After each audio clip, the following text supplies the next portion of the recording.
Olá pessoal, me chamo Carla, eu sou aluna do último semestre de mestrado do PPGI, do Programa de Pós-Graduação em História, aqui na Universidade de Brasília, lá na Universidade de Brasília, mas aqui no sentido de que estamos todos juntos nessa plataforma, então eu já me sinto aqui dentro da universidade. E hoje eu queria comentar com vocês sobre o meu trabalho. Eu trabalho com História Social do Cinema e me interessa muito o debate entre realidade prática da vida e a realidade ficcional, que é a realidade específica do cinema. Por que eu me interesso sobre isso? Bom, eu comecei a me questionar sobre o que era real no cinema, né? E durante a minha dissertação, eu queria definir primeiro eu queria definir o que era cinema. E aí eu não consegui. Existem várias correntes, várias pessoas tentando definir isso, mas eu acredito que não haja uma definição ainda cristalizada sobre aquilo que é cinema, e acabei caindo nesse debate da realidade e ficção no cinema. Primeiro eu li um texto do Jean-Claude Bernardet em que ele diz que a imagem em movimento na verdade, é uma ilusão, é uma mentira. A gente não vê a imagem em movimento. O que a gente vê é o frame, uma imagem parada que junto com outros frames, e há um padrão aí universal que é 24 frames por segundo, mas existem outros padrões, e junto com outras imagens colocadas em sequência muito rapidamente, dá essa impressão de movimento. E aí eu me intriguei, que aí eu pensei, olha, então tá, tudo bem, eu não vejo então a imagem em movimento, a imagem tá parada. Mas, investigando um pouquinho mais, o Christian Metz, ele traz um pouco dessa noção, que é o efeito de realidade no cinema. Ele diz que esse efeito se dá por meio do movimento. E o Christian Metz vai buscar na psicologia uma resposta para saber se o movimento que a gente vê um movimento de imagens paradas. É meio dialético isso, né? Que se o movimento de imagens paradas que a gente vê é de fato uma ilusão ou pode ser considerado como uma realidade. E essa impressão de realidade, ele diz que, segundo a psicologia, se a gente percebe o movimento enquanto movimento, então é real. Então a imagem está se movimentando, né? Num ponto de vista mecânico, né, da mecânica do cinema, então são imagens paradas que em sequências trazem essa impressão de movimento, mas do ponto de vista do espectador, essas imagens são em movimentos porque são assim que nós, espectadores, percebemos a imagem. E gosto muito dessa discussão. No meu trabalho eu tento situar esse debate de uma forma mais ampla, então eu trago mais para um contexto social, porque uma coisa é a questão do filme, do filme material, né, do objeto fílmico, da mecânica, de como que o filme se dá. E outra coisa é o efeito que essas produções têm num contexto social e o que elas trazem também a partir do meio social em que elas estão inseridas. Nenhum filme é feito de maneira solta, né, no tempo, no espaço, né? Nenhum filme ele é feito de uma forma 100% objetiva, né? O filme ele é produzido por alguém, por diretores, por pessoas, por uma equipe que tem as suas influências, que estão inseridas em um ambiente social, cultural, que tiveram ao longo de seus percursos condições materiais para ter aquele tipo de visão sobre um determinado tema. Aí eu uso o materialismo cultural do Raymond Williams, que é um pensador de uma tradição marxista.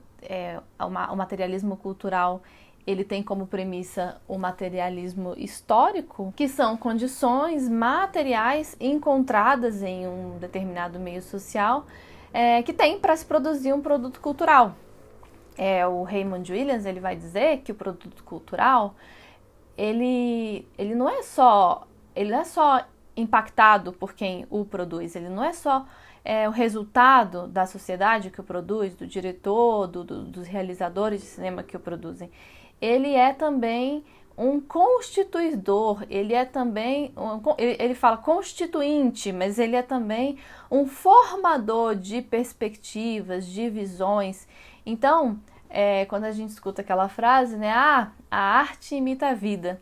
Para o Raymond Williams, não só a arte imita a vida, mas a vida imita a arte. Ele parte também de uma perspectiva de que um produto cultural, ele é constituído, mas ele também constitui. Então, essa relação é bastante interessante, porque quando a gente assiste um filme, a gente tem essa consciência de que o filme, ele está lá na tela, né? Ele está longe da nossa realidade, da nossa realidade prática, da nossa vida cotidiana. E aí, o Edgar Morin, ele chama isso de consciência estética. Ele diz que isso é quando nós sabemos que o que está acontecendo lá na tela não é o que está acontecendo na nossa vida prática. Tá, mas é só isso? Então está bem estabelecidas essas distâncias entre a realidade prática das nossas vidas e a realidade da narrativa, do cinema, de uma história de cinema? Não. Ele denuncia um hiato, né? Ele fala que por mais que a gente saiba que aquele filme, aquela obra não é parte da nossa vida, não é parte da nossa realidade, depois que a gente viu aquela obra, a gente se influenciou, se impactou, a gente está, de alguma forma, aquela obra deixou um vestígio da sua realidade específica, cinematográfica, em nós. Então, nos afetou de alguma forma. E aí o Edgar Morin, ele traz esse hiato, e daí ele fala assim, quando você assiste uma imagem zoom, um inseto que era muito pequeno, e aí você vê ele numa imagem muito grande, você não tem como negar, não é negar, mas você não tem como ignorar que você viu aquele inseto num tamanho grande.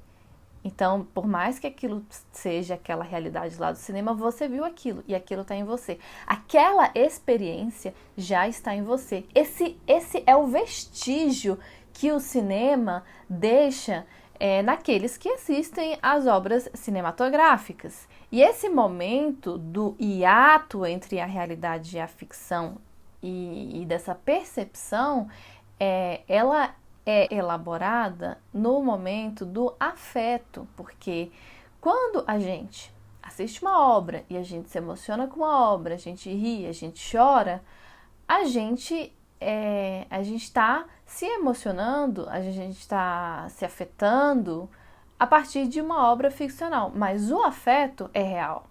O que a obra causa em nós é real.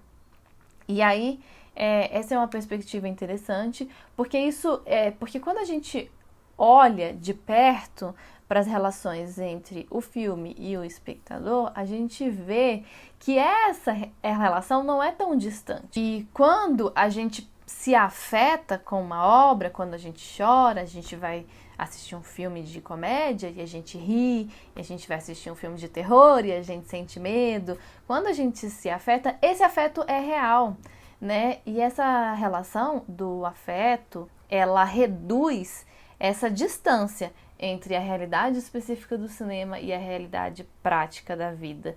E aí, que é interessante a gente pensar que afetos as obras estão causando na gente, né? Que tipo de conceitos, de preconceitos elas estão reproduzindo?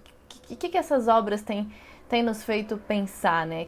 O que as obras cinematográficas que a gente assiste têm feito a gente pensar, né? Para onde elas têm nos feito olhar, ou enfim, qual tem sido nessa nossa experiência com relação ao cinema? Bom, esse é um pedaço muito pequeno da minha dissertação de mestrado, é bem a parte teórica, que é uma parte que eu gosto muito, e existem, né, outras discussões também, outros autores que estão falando sobre isso, e aí eu uso todo esse arcabouço teórico de cinema, né, para produzir um trabalho sobre cinema. É muito importante que a gente entenda da teoria de cinema, e esse aspecto entre a realidade e ficção é só mais um que eu gosto muito de trabalhar. E, bom, se você tiver alguma pergunta, a gente discute lá no grupo ou aí nos comentários, como você melhor achar. Eu espero que você tenha gostado dessa breve apresentação e a gente se vê por aí nos fóruns de discussões, nos debates. Vamos conversando.